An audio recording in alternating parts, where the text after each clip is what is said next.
So, for the vlog tayo ngayon, dito tayo. First time natin dito mag-check-in sa Kabayan Hotel. 1.5 yata itong one night nila dito. So, for solo itong pinuha natin. In fairness, maganda. So, hinatid tayo dito sa... Ito yung solo room nila. Room talaga. Room nila, no? So, yan. So, maliit lang yung spasyo.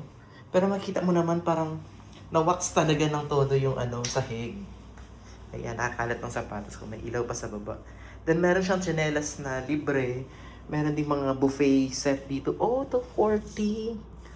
May buffet sila every Friday to Saturday.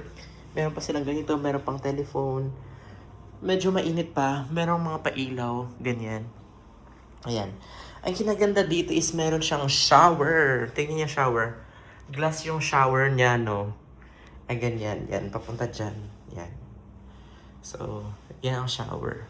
Tapos, sa likod niya naman, walang sarado.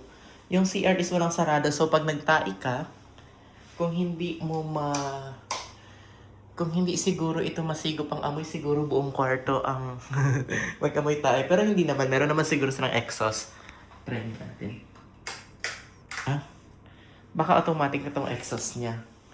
Hanapin na lang natin. Ayan. So, ang technique dyan, kapag walang ganon, edi, flash ka lang ng flash habang tayo.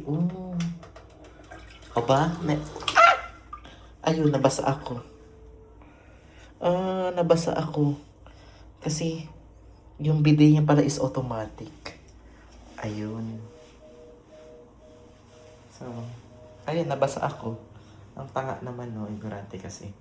Ayan, susubukan natin yan mamaya. Nandun ang bidet niya, automatic siya. Ayan, so ganun lang. Ito yung Kabayan Hotel for solo traveler. Maganda, pwede na. Bye-bye!